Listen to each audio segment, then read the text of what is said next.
नमस्कार मंडळी घरोघरी मातीच्या चुली मालिकेचा आजचा भाग खूप इंटरेस्टिंग आणि खूप भारी दाखवलाय। मालिकेमध्ये खतरनाक असा ट्विस्ट आलेला आहे। मंडळी, जानकीच्या हाती असं काही सीसीटीव्ही फुटेज लागले ज्याच्यामध्ये आता शर्वरीने स्वतःच्या हाताने नानांना तिने मारलंय।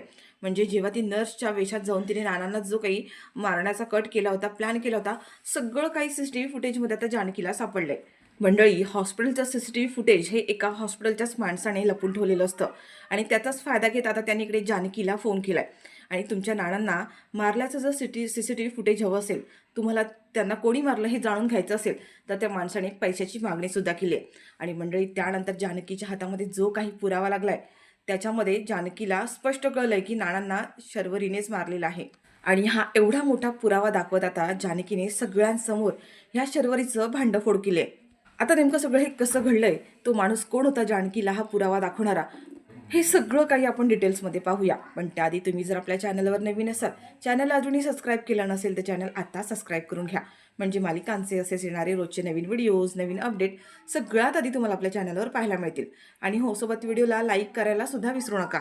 तर मंडळी, इकडे शर्वरीने जानकीच्या फोनवरून सगळ्यांना मेसेज केलेला असतो आणि असं भासून दिलेलं असतं की जानकीचा फोन जो आहे तो हॅक झालाय आणि त्याच्यामुळे आता तिच्या अकाउंटमधले असलेले पैसे सुद्धा हॅक होणार, तिचं बँक अकाउंट सुद्धा हॅक होणार आणि तिचा हा जो कट आहे ना तो पूर्णपणे सक्सेसफुल झालाय।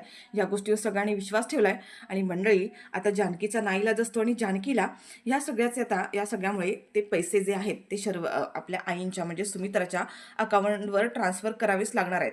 आणि ह्या गोष्टीमुळे आता हिला शर्वरीला इतका आनंद झालेला असतो, इतका आनंद झालेला असतो, ती ऐश्वर्याला म्हणत असते की ऐश्वर्या, आज तर पार्टी व्हायलाच पाहिजे। आजचा दिवस माझ्यासाठी असा भारी दिवस आहे ना की आयुष्यात विसरणार नाहीये। मंडळी, आता ऐश्वर्या म्हणत असते की ह्या संधीचा ना आता मला फायदा घ्यावा लागणार आहे। शर्वरी असं पण पार्टी करायचं म्हणतीये आणि शर्वरीच्या ना कपाटामध्ये ऑलरेडी ती ड्रिंक्स जे आहेत त्याचे बॉटल्स ठेवलेले असतात। ऐश्वर्या म्हणते की तुझ्याकडे ऑलरेडी स्टॉक आहे? त्यावर शर्वरी म्हणते की हो, काय ना, आयुष्यात जेव्हा असे क्षण येतात ना तेव्हा मस्त सेलिब्रेट करायचं असतं आणि आजचा दिवस तर माझ्यासाठी खूप भारी आहे।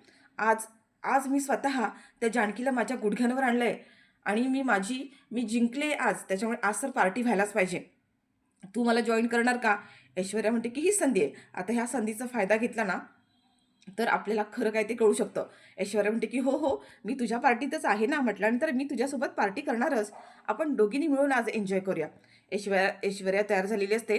तर मंडळी, आता खूप मोठा ट्विस्ट म्हणजे ही जी शर्वरी आहे ना तिने ड्रिंक करताना अशा काही गोष्टी ऐश्वर्याला बोलून दाखवल्यात, त्या सगळ्याच्या सगळ्या गोष्टी आता ऐश्वर्याने स्वतःच्या मोबाईलमध्ये रेकॉर्ड करून घेतल्यात।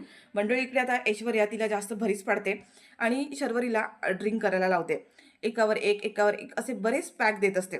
आता ऐश्वर्या म्हणते की तुला इतकी इतकी ड्रिंक देणार आहे ना की खरं काय आहे तू तुझ्या स्वतःच्याच तोंडाने वधून टाकशील। आणि मंडळी, या आनंदाच्या भरात शर्वरीला सुद्धा भान राहिलेलं नसतं। ऐश्वर्या इकडे ड्रिंक करण्याचं नाटक करत असते आणि ही शर्वरी खरोखरच ड्रिंक करत असते। शर्वरी म्हणते की ऐश्वर्या, तुला काय सांगू, इतक्या दिवसांचं माझं स्वप्न होणार आहे आणि ही सगळी प्रॉपर्टी, सगळे पैसे आपल्याला मिळणार आहे। आज पैसे मिळाले, उद्या ही प्रॉपर्टी सुद्धा मी माझ्या नावावर करते की नाही बघ। शर्वरी म्हणते की हो, ऐश्वर्या म्हणते की हो, मला सुद्धा हेच हवं आहे, काही करून आहे ना जानकीकडून सगळी प्रॉपर्टी आपण आपली काढून घ्यायची आहे। त्यावर आता जानकी आहे ना शर्वरीचं खूप गोड गोड कौतुक करत असते, तिला हरभऱ्याच्या झाडावर चढत असते आणि म्हणते की माइंड ब्लोईंग, तुझं माइंड एवढं भारी आहे ना सांगू शर्वरी, म्हणजे मला असं वाटायचं की आत्तापर्यंत मीच हुशार आहे, असे मास्टर प्लॅन फक्त मीच करू शकते, पण काय डोकं यार तुझं, मांडलं मी तुला, मी स्वतः तुझ्यासमोर हार मांडतीये। आणि खरंच ती शर्वरी इतकी ड्रिंक करत असते की आपल्याला ही ऐश्वर्या हरभऱ्याच्या झाडावर चढवतीये याचं तिला काहीही भान राहिलेलं नसतं। अक्षरशः वेड्यासारखी करत असते आणि म्हणते की हो, आज माझी अक्षरशः जीत झाली आहे, मी जानकीला हरवलं, तिला हरवून दाखवलं। माझ्या वाटेत जाणाऱ्यांना सगळ्यांना मी असाच धडा शिकवते, जे जे माझ्या वाटेत आली आहेत त्यांचा सगळ्यांचा काटा काढलाय। कारण ही जानकी आता गपगुमाने मांडली नसती ना तर तिचा सुद्धा मी काटा काढणार होते, अगदी वेगळ्या पद्धतीने। तुला माहिती आहे ना, आपण तिला मारण्याचा प्रयत्न केला, गाडीचे ब्रेक फेल केले, आपला तो प्लॅन फसला। माझ्या मेंदूत आहे ना आणखीन एक प्लॅन होता, जानकीला उडवण्याचा। पण काय ना, त्याआधी म्हटलं आपण आहे ना ही जरा हॅकची पद्धत वापरून बघूया आणि ती तर कामी आली गं। म्हणजे ठीक आहे, आता ह्या जानकीला ना मी सोडून देते, जर मला माझी प्रॉपर्टी मिळणार असेल तर तिला सोडायला काय हरकत आहे, जाऊ दे। पण हो, जर तिने पक्की प्रॉपर्टी माझ्या नावावर नाही दिली ना तर मी तिचा सुद्धा काटा काढून टाकेन, जसा ह्या दोघांचा काढला। लगेच ऐश्वर्या म्हणते की ह्या दोघांचा म्हणजे कोणाचा? आता ही इतकी टल्ली झाली ना, म्हणजे दारू पिऊन तिला चढलेली असते, ती काय बोलते तिचं तिलाच कळत नसतं शर्वरीला। त्याच संधीचा फायदा घेत ऐश्वर्या म्हणते की त्या दोघांना म्हणजे कोणाला, म्हणजे कोणाचा आणखीन काटा काढलाय का? आता ही शर्वरी म्हणते की हो, माझं एक टॉप सिक्रेट आहे, मी कोणालाही सांगितलं नाही आहे, ते मी तुला सांगते, पण कोणाला सांगायचं नाही बरं का? कोणाला म्हणजे कोणालाही सांगायचं नाही. ऐश्वर्या म्हणते मी कोणालाही सांगणार नाही शर्वरी, तुझा माझ्यावर विश्वास नाही आहे का? अगं मी पण तुझ्या प्लॅनमध्ये सामील आहे ना. त्यावर ही म्हणते की हो मी आहे ना, असं म्हणून ती परत थांबते आणि म्हणते की नाही नाही नाही, तू तू तुझी जानकीची मैत्रीण आहे ना, तू त्या जानकीला सगळं जाऊन सांगणार. ऐश्वर्या म्हणते नाही बाई, त्या जानकीला मी काही सांगणार नाही आहे. तू बघितलंस ना आमच्यामध्ये किती वाद झालेत ते. मी नाही सांगणार आहे जानकीला काही. तू बिनधास्त मला सांगू शकतेस, तुझं मन मोकळं करू शकतेस, मन हलकं करू शकतेस. बिनधास्त सांग, काहीही करणार नाही आहे. शर्वरी म्हणते की मी आहे ना, मी आहे ना, दोघांना दोघांना संपवलंय, दोघांचा काटा काढलाय. माझ्या वाटेत जे जे आडवे येतात ना, त्यांना सगळ्यांना मी संपवून टाकते. मग तो नवरा असू दे किंवा मग माझा बाप असू दे. आता त्यावर आता लगेच ऐश्वर्या म्हणते की काय, म्हणजे विक्रांत भाऊजींचा आणि नानांना तू तू मारलेस का? तू खून केलंस त्यांचा? त्यावर आता ही लगेच म्हणते की मी नाही नाही गं, नाही नाही, मी कसं मारणार त्यांना? नाही नाही, मी कसं मारेन? छे छे, मी नाही मारले बरं का त्यांना. आता ही ड्रिंकमध्ये ना काय बरळत असते ना, तिचं तिलाही कळत नसतं. ऐश्वर्या म्हणते मग कोणाला मारलंस तू? आता म्हणालीस ना दोघांचा काटा काढला म्हणून. त्यावरती म्हणते की खरं सांगू का तुला खरं, म्हणजे माझं टॉप सिक्रेट आहे. तू मला शपथ घेऊन सांग बरं, तू कोणाला सांगणार नाही आहेस? त्यावर आता ऐश्वर्या म्हणते मी तुला शपथ घेऊन सांगते गं, तुझी शपथ मी कोणाला नाही सांगणार आहे. तर शर्वरी म्हणते की तू जो आता गेस केलंस ना ते बरोबर आहे, विक्रांतचा आणि नानांचा काटा मीच काढला आहे. ऐश्वर्या म्हणते खरंच? काय बोलतेस काय तू? तेव्हा शर्वरी म्हणते की हो खरं आहे, पण कोणालाही सांगायचं नाही हा, कोणाला म्हणजे कोणालाही सांगायचं नाही आहे. ऐश्वर्या म्हणते की हो, मी हे सिक्रेट कोणालाही सांगणार नाही आहे, फक्त हे टॉप सिक्रेट आपल्या दोघींमध्येच राहणार आहे. आणि मंडळी इकडे ऐश्वर्याने ना तिचा मोबाईल रेकॉर्डिंग करून ठेवलेला असतो आणि मोबाईलमध्ये ना सगळं काही रेकॉर्ड झालेलं आहे. आणि मंडळी स्वतः शर्वरीने स्वतःच्या तोंडून ऐश्वर्याला सगळ्या गोष्टींची कबुली दिली आहे की विक्रांतचा आणि नानांचा खून तिनेच केलाय. ते ऐश्वर्या म्हणते की बरं ठीक आहे, पण मला हे सांग, तू हे सगळं का केलंस? म्हणजे विक्रांतला मारलंस ठीक आहे, नानांना का मारलंस तू? म्हणजे त्याचं मागचं कारण काय? त्यावर आता ही लगेच शर्वरी म्हणते की काय ना त्याचं काय ना, आणि नंतर म्हणते की जाऊ दे ना, आता झालं त्या सगळ्या गोष्टी, आता जुन्या गोष्टी कशाला काढतेस? मी काय म्हणते, आपण मागचं काढण्यापेक्षा आपण आता आपल्या पार्टीवर फोकस करूया ना. तू कर ना, पार्टी कर ना, एन्जॉय कर ना. त्यावर आता ऐश्वर्या म्हणते की बरं बरं ठीक आहे, आता पुढचं काही ती सांगतच नाही. तर मंडळी आता इकडे दाखवलं की अवंतिका आणि जानकी दोघीसुद्धा बोलत असतात. अवंतिका येऊन जानकीला सगळं सांगत असते की वहिनी तुमचा अंदाज खरा होता, तुमचा मोबाईल हॅक झाला नाही आहे, तो मेसेज तुमच्या मोबाईलवरून शर्वरी वंचनीच केला होता, ही गोष्ट मला ऐश्वर्याने सांगितली. त्यावर जानकी म्हणते की हो, मला वाटलंच होतं, मला संशयच आला होता, माझी खात्रीच होती, पण मला विषयाची परीक्षा घ्यायची नव्हती म्हणून मला हे सगळं करावं लागलं. पण आता काय करणार, सगळंच आपल्या हातातून गेलंय. शर्वरी माणसं अशी काही कारस्थानं करतात आहेत की मला त्यांच्यासमोर आता हात टेकावेच लागलेत. नाईलाज आहे माझं, काय करू मी? आईंच्या अकाउंटला पैसे ट्रान्सफर करण्यापासून मला काहीच करता येणार नाही आहे. आणि ह्या शर्वरी माणसं काय करणार? आईंच्या अकाउंटला पैसे टाकले की टाकले, काही ना काही बहाणे करणार आणि ते काढून घेणार. अवंतिका म्हणते की नाही बहिणी, नाही, असं होऊ द्यायचं नाही आहे. माझ्याकडे एक आयडिया आहे बघा, मी तुम्हाला एक प्लॅन सांगते, जर तुम्ही असं केलं ना तर तुम्हाला पैसे ट्रान्सफर करावे नाही लागणार. त्यावर आता जानकी म्हणते की पण काय काय करू शकतो? तर मंडळी आता इथे अवंतिकाने एक प्लॅन जानकीला सांगितला आहे. आपण जर ही गोष्ट केली ना तर पैसे आईंच्या अकाउंटला ट्रान्सफर करता येणार नाही आहेत आणि सगळ्यांचा विश्वाससुद्धा बसेल या गोष्टीवरती. आणि मंडळी आता ही जी आयडिया आहे ती जानकीलासुद्धा पटली आहे. पण ह्या दोघींचं बोलणं सुरू असताना तिथे लगेचच ऐश्वर्या येते आणि ऐश्वर्या म्हणते की मला मला तुमच्याशी काहीतरी बोलायचं आहे, महत्त्वाचं बोलायचं आहे जानकी प्लीज. त्यावर आता अवंतिका म्हणते काय झालं, तू एवढी घाबरली आहेस का?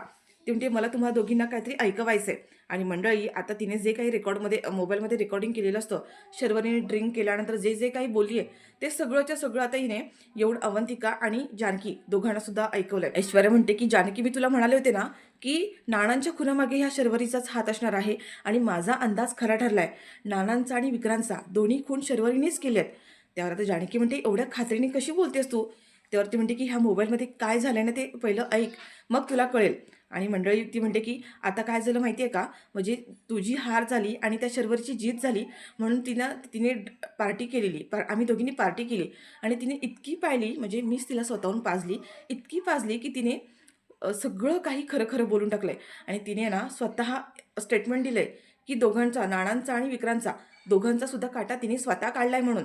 आणि मंडळी ते जे काही रेकॉर्डिंग असतं ना ते सगळं रेकॉर्डिंग आता ऐश्वर्याने दोघींना सुद्धा ऐकवलंय. अवंतिका म्हणत असते की शर्वरी वंश एवढ्या खालच्या पातळीला गेला, खालच्या थराला गेला, स्वतःच्या वडिलांचा खून त्यांनी केला पैशांसाठी. नाही या बहिणी, आता हिला सोडायचं नाही. त्यावर आता जानकी म्हणते की आपल्याकडे हा एवढाच पुरावा सफिशियंट नाही आहे. उद्या ही शर्वरी काही पलटी मारू शकते, काही बोलू शकते. आपल्याकडे ठोस पुरावा हवा. आपल्याला आता कळलं आहे की म्हणजे नानांचा आणि विक्रांतचा खून शर्वरीनेच केलेला आहे. पण आपल्याकडे त्या खून केल्याबद्दल काहीतरी पुरावे हवेत. त्यावर ऐश्वर्या म्हणते, "तू एक काम कर जानकी, तू आत्ताच्या आत्ता हॉस्पिटलमध्ये जा. ज्या वॉर्डमध्ये नानांना ॲडमिट केलं होतं, तिथले CCTV फुटेज तू पुन्हा पुन्हा चेक कर. आपल्या हातीने काहीतरी क्लू नक्कीच लागेल. मला खात्री आहे आपल्या हाती काहीतरी नक्कीच लागेल." आणि मंडळी, हे ठरल्याप्रमाणे जानकी आता इकडे हॉस्पिटलमध्ये आली आहे. जानकी इकडे हॉस्पिटलमध्ये आल्यानंतर पहिली ती ज्या वॉर्डमध्ये नानांना ठेवलेलं असतं, तिथे जाऊन प्रत्येक कानाकोपऱ्यामध्ये कुठे कुठे CCTV लावलेले आहेत ते सगळं काही ती चेक करते. आणि तिच्या लक्षात येतं की ज्या ठिकाणी नानांना ॲडमिट केलं आहे त्याच्यासमोर असलेलं रिसेप्शन काउंटर, नर्सेस काउंटर आणि त्या वॉर्ड सगळीकडे CCTV कॅमेरे आहेत, 3 कॅमेरे आहेत. आणि जानकीला आठवते की लास्ट टाईम आपण 2च कॅमेरे चेक केले होते, 2च कॅमेऱ्याचं फुटेज आपल्याला दाखवलं गेलं होतं. एका कॅमेऱ्याचं CCTV फुटेज आपल्याला दिसलंच नाही आहे. आता जानकी म्हणते की का असं झालं असेल? त्यावेळेला एक फुटेज आपल्याला का दाखवलं गेलं नाही आहे? आणि मंडळी, म्हणूनच जानकी आता इकडे येते आणि तिथे रिसेप्शन काउंटरला वरती जो माणूस बसलेला आहे त्याला ती सांगते की ज्या वॉर्डमध्ये ह्या कॅमेऱ्याचं मला CCTV फुटेज पाहायचं आहे. मंडळी, जानकी म्हणत असते की असं काहीतरी आहे जे माझ्या नजरेतून सुटलंय लास्ट टाइम, पण आता नाही. आता मला सगळ्या गोष्टी काही व्यवस्थित चेक करायच्या आहेत. आणि त्या काउंटरवर जाऊन आता जानकीने ते CCTV फुटेज दाखवायला सांगितलंय. आणि त्यावेळेला तिच्या नजरेसमोर जे काही पडलंय त्याच्यामुळे जानकीच्या पायाखालची जमीन सरकली आहे. मंडळी, हॉस्पिटलचे सगळे CCTV फुटेज चेक केल्यानंतर अगदी एंट्रन्सपासून तर ज्या वॉर्डमध्ये नानांना ॲडमिट केलं होतं तिथपर्यंतचं सगळंच्या सगळं आता इथे जानकीने चेक केलं आहे. आणि त्याच्यामध्ये तिच्या एक गोष्ट लक्षात आली की एक नर्स जी आहे, जी नानांच्या वॉर्डमध्ये गेली आहे, ती नर्स दुसरी तिसरी कोणी नाही आहे, तर ही शर्वरी आहे. त्याच्यामध्ये शर्वरीचा चेहरा हा अगदी क्लिअर दिसतोय. आणि हे सगळं बघून जानकीच्या ना पायाखालची जमीन सरकली आहे. तिथे नर्सच्या पोशाखामध्ये आता ही शर्वरीला बघून तिला मोठा धक्का बसलाय. ती म्हणते, "शर्वरी वंच आणि नर्सचे कपडे घालून? म्हणजे म्हणजे नानांना शर्वरी वंचांनीच मारलंय." आणि मंडळी, हे सगळं CCTV फुटेज आता जानकीच्या हाती तर लागलंय. आणि तेव्हा जानकी म्हणत असते की म्हणजे शर्वरी वंचांनी नर्सचे कपडे घातले होते म्हणून त्यांना ओळखता आलं नाही आणि म्हणून ही गोष्ट कळली नाही आहे. आणि आत्ता जे जानकीच्या हातात जे काही CCTV फुटेज मिळालंय त्याच्यामध्ये अगदी क्लिअर आणि स्पष्ट ह्या शर्वरीचा चेहरा दिसतोय.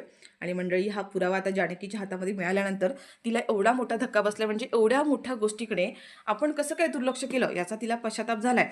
पण हे CCTV फुटेज मिळाल्यानंतर तिने आता खूप मोठा असा धमाका केलाय. तर मंडळी, आता जानकीच्या हाती एवढा सगळा मोठा पुरावा मिळाल्यानंतर जानकी तो पुरावा घेऊन, म्हणजे ते फुटेज आहे ते घेऊन घरी आली आहे. आणि तेवढ्यातच जानकीच्या फोनवरती एका अननोन व्यक्तीचा फोन आलाय. आणि त्या व्यक्तीने सांगितलं की तुम्ही जे शोधताय ते माझ्याकडे आहे. तुमच्या नानांचा खून कुणी केला याचा सबळ पुरावा तुम्हाला हवा असेल, ते फुटेज हवं असेल, तर त्याचा व्हिडिओ माझ्याकडे आहे. आणि नानांचा खून कोणी केला हे मी स्वतःच्या डोळ्यांनी पाहिलं आहे. आणि त्या बाबतीत खूप मोठा असा पुरावा माझ्याकडे आहे. आणि मंडळी, त्या व्यक्तीने आता जानकी म्हणते की कोण आहात तुम्ही, पण कोण आहात? आता तो माणूस समोरचा काही सांगत नाही आहे. तो बोलतो की जर तुम्हाला हा पुरावा असेल तर ज्या ठिकाणी मी तुम्हाला भेटायला बोलवलं आहे त्या ठिकाणी या. मी तुम्हाला लोकेशन पाठवतो. आणि त्या ठिकाणी त्या माणसाने आता जानकीकडे 1 कोटी रुपये मागितलेत. तुम्ही 1 कोटीची रक्कम घेऊन या आणि तुम्हाला हवा तो पुरावा तुम्ही घेऊन जा. तर मंडळी, इकडे जानकीची पूर्ण खात्री पटली आहे की नानांना शर्वरीनेच मारलेलं आहे. नर्सच्या पोशाखाती नानांच्या वॉर्डमध्ये गेले, हे सगळं जानकीला समजलंय. पण आता तिच्या हाती नानांना मारतानाचा जो फुटेज आहे ते हवं असतं. पण हा जो माणूस ज्याने ब्लॅकमेल करण्याचा किंवा माहिती देण्यासाठी फोन केला आहे, तो माणूस खरा आहे का? की हा शर्वरीचाच आणखीन कोणता प्लॅन आहे? कारण शर्वरी चांगली अलर्ट आहे. तिला नक्कीच माहीत असणार की जानकी या सगळ्याचा शोध घेणार.